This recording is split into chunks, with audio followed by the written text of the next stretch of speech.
அஸ்ஸலாமு அலைக்கும். Welcome to my channel Femina cooking life style. Today recipe ஆட்டு நுரையீரல் குழம்பு. மட்டன் நுரையீரல் நிறைய பேர் சாப்பிட மாட்டாங்க. இதில் நிறைய மருத்துவ குணம் இருக்குது. அதே சமயம் சுவாச குழாயில் பிரச்சனை இருக்கிறவங்க வாரத்தில் 2 தாட்டி எடுத்துக்கலாம்.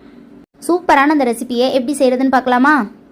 ஆட்டு நுரையீரல் 1 எடுத்திருக்கேன். இதில் மட்டன் கிட்னி 2 கொடுத்துருந்தாங்க. அதையுமே கட் பண்ணிவிட்டு நல்லா மஞ்சத்தூள் உப்புலாம் போட்டு நல்லா கழுவி எடுத்துக்கிறேன் குக்கரில். இப்போ 1/2 ஸ்பூன் மஞ்சள் தூள், 1/2 ஸ்பூன் உப்பு, 1 ஸ்பூன் வர அளவுக்கு இஞ்சி பூண்டு பேஸ்ட்டு சேர்த்துட்டு நல்லா கை வச்சு மிக்ஸ் பண்ணி விட்டுருங்க. அப்புறம் 1/2 கிளாஸ் வர அளவுக்கு தண்ணி சேர்த்துட்டு இதை வேக வச்சு எடுத்துக்கலாம். ஒரு 3 விசில் விட்டு நான் எடுத்துக்கிறேன். ஸ்டவ் ஆன் பண்ணிவிட்டு ஒரு கடாய் எடுத்துக்கலாம். கடாய் நல்லா ஹீட் ஆனதுக்கப்புறம் ஆயில் சேர்த்துக்கிறேன். 2 ஏலக்காய், 2 பட்டை கிராம்பு, 1 பிரிஞ்சி இலை சேர்த்துக்கலாம். 2 மீடியம் சைஸ் வெங்காயம் எடுத்துருக்கேன். அதை ஸ்லைஸாக கட் பண்ணிவிட்டு இந்த மாதிரி சேர்த்துட்டு கொஞ்சம் நல்லா வதங்கட்டும். வெங்காயம் நல்லா வதங்கினதுக்கப்புறம் 2 ஸ்பூன் வர அளவுக்கு இஞ்சி பூண்டு பேஸ்ட்டு சேர்த்துக்கிறேன். அதையும் நல்லா கலந்து விட்டுருங்க. இஞ்சி பூண்டு ஸ்மெல் எல்லாமே போனதுக்கப்புறம் 2 ஸ்பூன் வர அளவுக்கு நான் தயிர் எடுத்துக்கிறேன். தயிரையும் சேர்த்துட்டு நல்லா மிக்ஸ் பண்ணிடலாம். இன்றைக்கி நம்ம நுரையீரல் ரெசிபிக்கு தேங்காய் கூட சேர்க்க போகிறதில்ல. ரொம்ப சிம்பிளாக தான் இன்றைக்கி செய்ய போகிறோம்.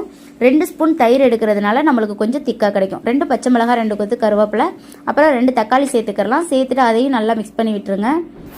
தக்காளி நல்லா மசிஞ்சதுக்கப்புறம் 1 ஸ்பூன் மிளகாய்த்தூள், 1/2 ஸ்பூன் மஞ்சள் தூள், மல்லித்தூள் 2 ஸ்பூன் எடுத்துக்கிறேன். கறி மசாலா தூள் 2.5 ஸ்பூன் எடுத்துக்கிறேன். அப்புறம் 1/2 ஸ்பூன் கரம் மசாலா எடுத்துகிட்டு இதையும் சேர்த்துட்டு நல்லா மிக்ஸ் பண்ணி விட்டுருங்க. இப்போ மட்டன் நுரையீரலும் நல்லா வெந்து வந்துருச்சு. இப்போ இதையும் நம்ம சேர்த்துக்கலாம். சேர்த்துட்டு தேவையான அளவு உப்பு சேர்த்துக்கோங்க. ஆல்ரெடி நுரையீரல் வேக வைக்கிறப்போ நம்ம உப்பு சேர்த்துருக்கோம், பார்த்துட்டு சேர்த்துக்கோங்க. நல்லா ஒரு தாட்டி கலந்து விட்டுட்டு 1.5 கிளாஸ்லேருந்து 2 கிளாஸ் வர அளவுக்கு இதில் நம்ம தண்ணி சேர்த்துக்கலாம்.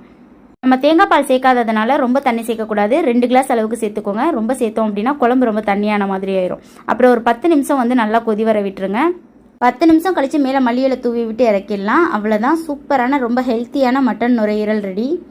குழம்புமே ரொம்ப டேஸ்டியாக இருந்தது. இதே மாதிரி நீங்களும் வீட்டில் ட்ரை பண்ணி பாருங்கள். இந்த வீடியோ பிடிச்சிருந்தா லைக் பண்ணுங்கள், ஷேர் பண்ணுங்கள். தேங்க்யூ ஸோ மச் ஃபார் வாட்சிங்.